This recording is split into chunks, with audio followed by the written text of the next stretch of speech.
Welcome to Conversations with Prathik and Paru. Yes, as usual, Prathik is missing. Hope you enjoy the show and please let us know your feedback. So, ma'am, when it comes to learning disabilities and children with special needs, how do you educate parents on that? That's again a tricky one because they require special intervention, right? They require intervention by so in all these conditions, including LDs, early diagnosis is very important, right? So I would want to urge parents without scaring them that if you feel that your child is not meeting all the milestones when it comes to all of those areas, social, academic, motor, please go and get your child evaluated. There are so many hospitals or pediatricians or mental health professionals out there who undertake these kind of assessments. And once you get your child assessed, and suppose your child is diagnosed with something, suppose an LD or something, it's early intervention is the way to go. The earlier you intervene by taking your child to a specialist, the better it is for your child. So please don't think that with age everything gets sorted out and all. Even if you have the slightest suspicion that there might be something might be an issue with your child, there's no harm in getting your child evaluated, right? So there are special services, special interventions available for all of these conditions. So I would urge parents to act as fast as possible, as early as possible. Ma'am, my next question is, how important is it to build trust between a child and a parent so that if anything goes wrong, parents are the one who knows the first instead of child going to a third person or his friend for solutions and land up in more trouble. That's exactly what always happens when you don't have a connected relationship with your child. The trust is missing. You don't have an open, flexible you don't have a relationship in which there is openness. Then your child will definitely go. Like my favorite example in this is talking about sex. Most parents are like, what? Of course I can't talk to my child about sex. What rubbish. Well, guess where your child is going to get most of his information about sex? From porn. Which is the ridiculous, it does not show reality at all. It is a film. It is completely far removed from reality, right? So, or their friends who are also watching porn.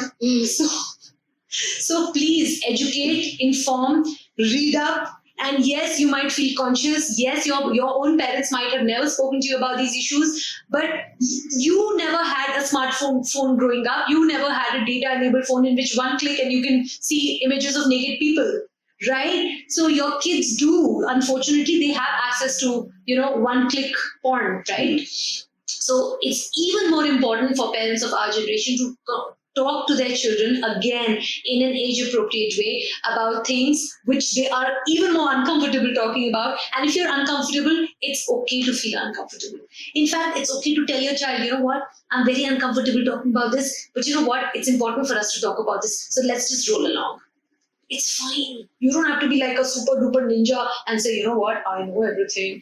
And you know what, this is what it is. You want your child to get information about all of these subjects from you and not from another teen who's as lost in life as they are, right?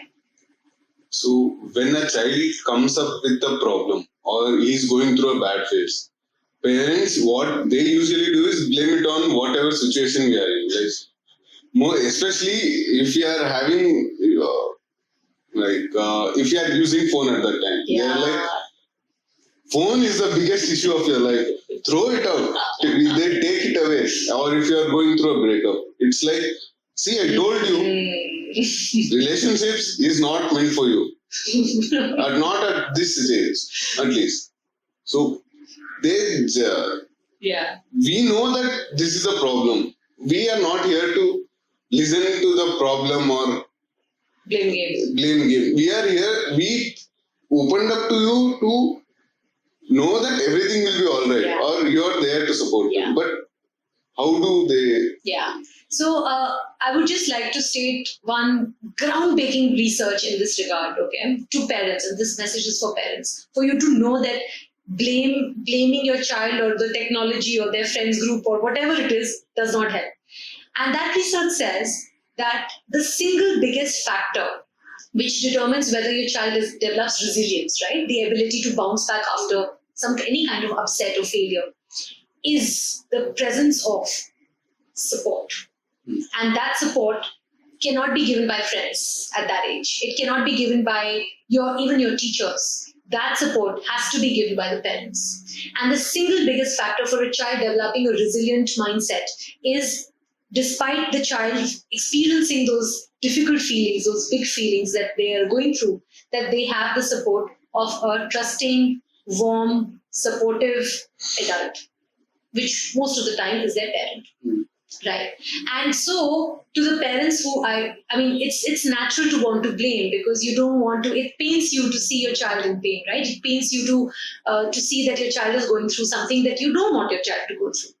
But if we start playing the blame game, and if we start saying this is responsible, that those might be short-term fixes. Keeping your child away from mobile might make sure that maybe they're not getting distracted for maybe a week or 2 weeks, but is that really practical in the long run? Keeping your child, telling your child you should stay away from relationships or romantic relationships or peer relationships or any relationships is also not a long-term effective strategy, right? So what is effective is that in this situation, parents always approach it as you versus me, right? Whereas the approach should ideally be you and me versus the problem. Yeah, correct. Right? So if we are able to give our children the kind of trust and confidence, yes, you messed up. Yes, life sucks. We all mess up. We all make mistakes. Yes, it sucks. Life is not perfect. But you know what? There is no problem in life. There is no mistake. There's no failure. There's nothing in life that cannot be overcome together. And we are in this together. Let's now think about what we can do about it. So you're not shielding your child away from pain. You're not shielding your child from difficult emotions. You are telling your child that it's okay to cry and it's okay to experience your difficult emotions, but it's also okay to move on, and this is how we can move on.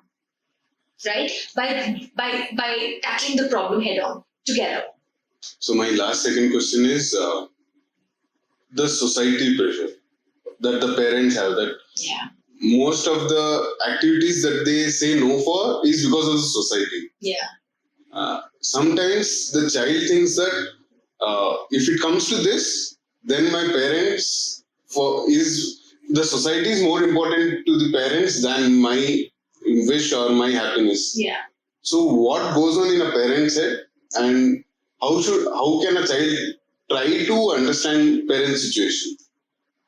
Well, how can a child understand the parent situation is just by simply thinking, what will my friends think? How important what my friends think about me is to me is perhaps how important is what society thinks is to my parents, right? So just try to put yourself in your parents' shoes. But having said that, ultimately, what decides the outcomes of our life, how successful we are, how happy we are, whether we end up in loving marriages, whether we end up having great kids, is not what others think about me. Is never. In fact, if I start obsessing over what XYZ thinks about me, I will probably end up taking decisions which are not true to who I am, which are not true to my values, right? So again, I'll come back to this. Let values be your guide. If you are doing something which is completely something which nobody's ever done before, like I'll give you my example. When I decided in 7th standard that I want to be a clinical psychologist, which is like, doesn't happen normally, which is fine. But my parents at that time said, you know what, it's okay, which is crazy, right? Which is unheard of. I mean, clinical psychology was only unheard of 20, 30 years back, right? So my point is that if you want to follow an unbeaten path, if you want to tread on something and you're constantly doubting yourself and second guessing yourself, ki log kya kahenge, or what will the society think and all, remember that society doesn't come and pay your bills. Society doesn't come and give you your salary. Society doesn't come and determine your level of happiness. Society doesn't come and determine what kind of a relationship you'll end up in with your partner. Society has no role to play in all of this. You want to forge a path in your life, please go ahead. Let it be an unbeaten path. Let people call you crazy, because nobody has managed to achieve great things in life without being called crazy at least once in their life. Just because Einstein, any person, even Amitabh Bachchan, any person you name has faced ridicule, rejection, failures, and the society pressure of leave it, don't do it, stick to the conventional path. Doesn't always work.